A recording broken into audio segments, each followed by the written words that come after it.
Saudações a todos, sejam bem-vindos a mais um vídeo do canal. Meu nome é Otávio e o vídeo de agora vai ser uma reação a uma fala do professor Geografia, em que ele está tratando do suposto cerco dos Estados Unidos ao Brasil, que seria um plano arquitetado pelo Donald Trump para pressionar e controlar o país que é a maior ameaça ao seu domínio por sobre a América Latina, por ser justamente o maior.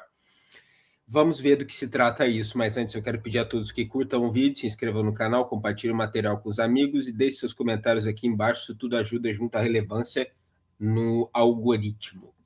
E agora, sem mais delongas, vamos começar. Pega o mapa da América do Sul, pega e faz o seguinte exercício comigo. Pinta de vermelho os governos alinhados a Washington: Argentina, Paraguai, Peru, Equador, Bolívia, Chile e agora a Colômbia. 7 governos. Sobra um gigante e verde no meio do mapa: o Brasil. Gente, isso não é coincidência, isso é um cerco. E nesse vídeo eu vou te provar, como data, nome, número, porque o Brasil virou o alvo principal da maior operação geopolítica dos Estados Unidos na América do Sul em 100 anos. Meu nome é E a gente tem que lembrar também que esse ano é eleitoral, tem eleições esse ano no Brasil, então os Estados Unidos são muito interessados no que vai acontecer no decorrer desse pleito. Eles, claro, querem de todo jeito uma vitória do Flávio Bolsonaro, que é o candidato que já prometeu dar a Trump tudo que ele quiser aqui no Brasil. Então, eles vão provavelmente tentar, de alguma maneira, isso já não estão tentando, interferir nas intenções de voto das pessoas aqui no Brasil, para influenciar o máximo possível a quantidade de votos para ir para o lado de lá. Jean, mais conhecido na internet como Geografia, e aqui a gente estuda o mundo de verdade, não a versão que te vendem no jornal. Nesse vídeo, você vai entender 3 coisas: como os Estados Unidos montaram, peça por peça, um anel em volta do Brasil. Por quê, Jean? Porque o Brasil, e não a Venezuela, e não a Argentina. Gente, o Brasil é a joia da coroa desse tabuleiro. E o que uma doutrina de 1823 tem a ver com o que vai acontecer com você em outubro? Fica até o final, porque a última parte é a mais importante. Vamos aos fatos. Só fato. Venezuela, historicamente, anti-estadunidense, governo de Hugo Chávez, depois Nicolás Maduro. Anos, décadas de independência anti-estadunidense, o bolivarianismo. Janeiro de 2026, os Estados Unidos fazem... Mas a Venezuela não é um país socialista, como as pessoas costumam falar. Quer dizer, é socialista, mas não é um país comunista. A Venezuela é considerado um país contra-hegemônico, ou seja, um país que não, supostamente não se dobra, não se curva às vontades da potência predominante, que no caso são os Estados Unidos. Mas eles não são um país comunista, eles são um país chamado de socialista bolivariano.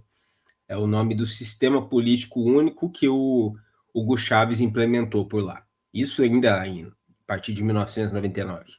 A primeira intervenção militar direta da sua história na América do Sul. Maduro é capturado. E o que Trump diz na coletiva? Que os Estados Unidos vão governar a Venezuela por um período. Dias depois, o novo governo aprova uma lei entregando petróleo para as empresas privadas. E Washington, no mesmo movimento, suspende as sanções ao petróleo venezuelano. Cara, guarda uma sequência. Guarda. Intervenção, troca de governo, petróleo liberado. Argentina. Hermanos, que do lado, o território estadunidense comprou pesos argentinos diretamente e fechou um swap de 20 bilhões de dólares com o Banco Central da Argentina. 20 bilhões, podendo chegar a 40 com fundos privados. E o Trump foi transparente. Disse que a ajuda dependia do resultado eleitoral de Milei. Cara, vocês vão ver esse vídeo, é só absurdos. É só absurdos. Da mesma forma como ele tinha condicionado o cancelamento das tarifas ao Brasil à não prisão do Bolsonaro, o Trump gosta de usar as ferramentas de Estado para interesses bem pessoais, na verdade, ou interesses partidários, interesses ideológicos. Isso, na minha concepção, não pode estar certo, mas é o que ele faz.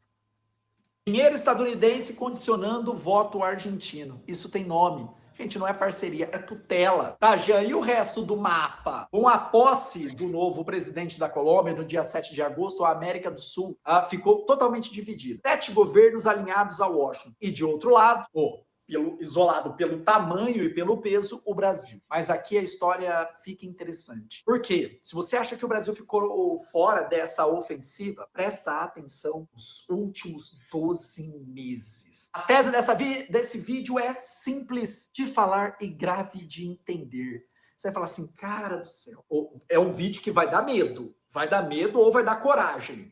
Ou vai dar coragem. Os Estados Unidos ressuscitaram a doutrina Monroe, a América para os americanos. E o Brasil é o prêmio final dessa operação. Por quê, Jean? Simples. Porque o Brasil não é uma republiqueta que se compra com dinheiro. O Brasil é a joia da coroa. Tá, deixa eu te mostrar as peças. Vem cá, peça 1. Gente, o que o Brasil tem? Vamos lá, o que é que o Brasil? Mais de 210 milhões de habitantes. Um dos maiores mercados consumidores do planeta. É uma potência agrícola, maior exportador mundial de soja, café, açúcar, suco de laranja, carne bovina. Debaixo do chão, o aquífero Guarani, uma das maiores reservas de água doce do planeta. Eu tive a possibilidade de visitar áreas de recarga. Todas essas coisas são verdades e por isso pode-se considerar o Brasil uma potência estratégica. Ele é também um prêmio muito cobiçado mesmo por um país imperialista como os Estados Unidos. Mas, por outro lado, justamente por conta do seu peso, do seu tamanho, o Brasil não é um país tão fácil de cooptar, como, por exemplo, foi a Venezuela. E, além disso, o Brasil conta com certas alianças estratégicas, principalmente com a China. Então, o Brasil não é um país tão fácil de dobrar assim, e por isso eles têm que ser um pouco mais discretos e um pouco mais indiretos na sua abordagem para tentar influenciar o Brasil. O aquífero Alter do Chão, que pouca gente conhece na Amazônia, e os estudos apontam como possivelmente ainda maior que o Guarani. Gente, a água no século XXI vale mais que o petróleo valia no século XX. Fora isso, nós temos o quê? Terras raras, uma das maiores reservas do planeta, atrás somente da China. Sem terras raras, não existe chip, não existe míssil, não existe inteligência artificial. E ainda tem a Amazônia. Agora responde. Se você fosse uma potência em declínio disputando o século com a China, você deixaria tudo isso fora do seu quintal? Peça número 2. Com quem o Brasil anda, gente? Com quem o Brasil dá as mãozinhas? Vamos juntos, amiguinhos, ursinhos carinhosos. E aqui está o ponto que poucos estão vendo, gente. O problema do Brasil para Washington não é o que o Brasil tem, é o que o Brasil faz com o que tem.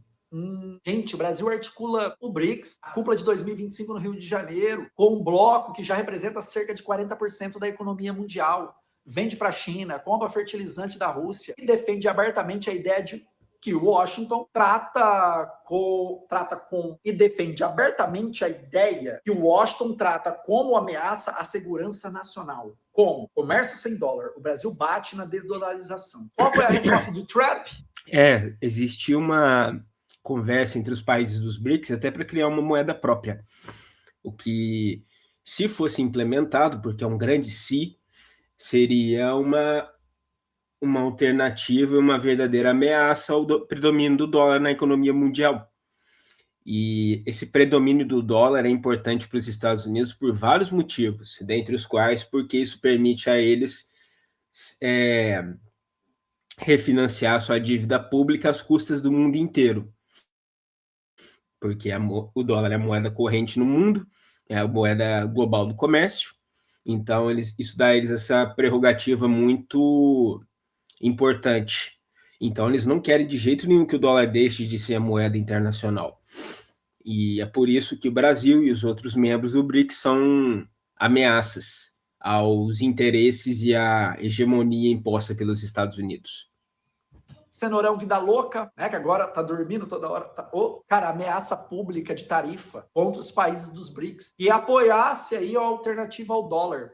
Ele falou até em 100%. E ele não escondeu, ele escreveu, porque o dólar não é só uma moeda, é um instrumento que permite os Estados Unidos sancionar, financiar a guerra e cobrar o mundo pela própria hegemonia. Quem mexe no dólar, mexe no coração do império. E o Brasil deu a ideia de mexer. Peça número 3. O que já fizeram com o Brasil? Segura essa informação porque é aqui que a coisa fica realmente grave, gente. Em julho de 2025, o governo estadunidense declara emergência nacional, citando o Brasil, invocando uma lei de poderes econômicos de guerra. Olha a loucura. Julho de 2026, tarifas somando aí 37,5% sobre produtos brasileiros. Agosto de 2026, o visto da embaixadora brasileira em Washington é revogado. E durante todo esse período, gente, apoio explícito a lideranças alinhadas a Washington dentro da disputa eleitoral brasileira. Com o Milei, financiado pelo Tesouro estadunidense, fazendo campanha em São Paulo. Emergência de guerra, tarifa, visto,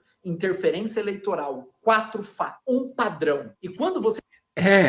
Também vale a pena apontar que se os Estados Unidos começarem a perder os seus instrumentos de predomínio global logo agora que eles estão no meio de uma guerra que eles estão perdendo e que eles não estão conseguindo sair, isso ainda ameaça eles até, de certa forma, no campo militar, porque eles vão começar a perder mais e mais recursos, no momento em que eles já estão ficando sem munição e eles já não conseguem mais conter o Irã e não conseguem mais responder aos anseios de Israel. Então, é uma perspectiva muito preocupante do ponto de vista do Trump e do governo dos Estados Unidos. Você junta essas peças, o quadro aparece. Não é sobre democracia, gente, nunca foi. Na Venezuela era petróleo, na Argentina era voto comprado e no Brasil é soberania. Quem decide o que a gente faz com a nossa água, com o nosso minério, com a nossa comida, com a nossa moeda. A doutrina Monroe foi escrita em 1823. 200 anos depois, ela voltou. Só que agora o inimigo declarado é a China. E o campo de batalha é o mapa que eu te mostrei lá no começo, com o Brasil no centro. Gente, é porque na época que a doutrina Monroe foi estabelecida, né, falou em 1823, ela era uma contraposição à influência dos impérios europeus nas Américas, ou, por exemplo, o Império Espanhol. Ela tinha sido estabelecida para conter a influência da Europa. E agora, obviamente, com essa reedição com a doutrina Monroe, que o Donald Trump também é um tremendo narcisista, ele coloca o nome dele em tudo, agora o foco é mesmo diminuir a influência chinesa no continente americano.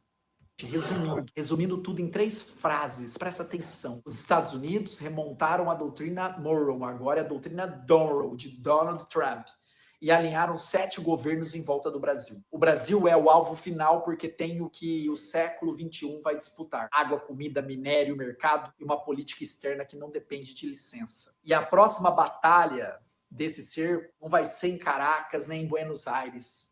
Cara, vai ser na urna, aqui em outubro. Agora eu quero saber de você. O Brasil resiste ao cerco ou vira a próxima peça do tabuleiro? Escreve nos comentários, eu leio. Pois é. Agora eu também quero saber de vocês o que vocês pensam sobre toda essa situação e sobre as possíveis chances de o Brasil ser alvo de uma campanha dos Estados Unidos para influenciar no seu pleito presidencial e para influenciar nas suas políticas de Estado. Escrevam aqui embaixo nos comentários. Também não se esqueçam de curtir, compartilhar e se inscrever no canal. Eu agradeço a todos por terem assistido e verei a todos novamente no próximo vídeo do canal. Um grande abraço e valeu!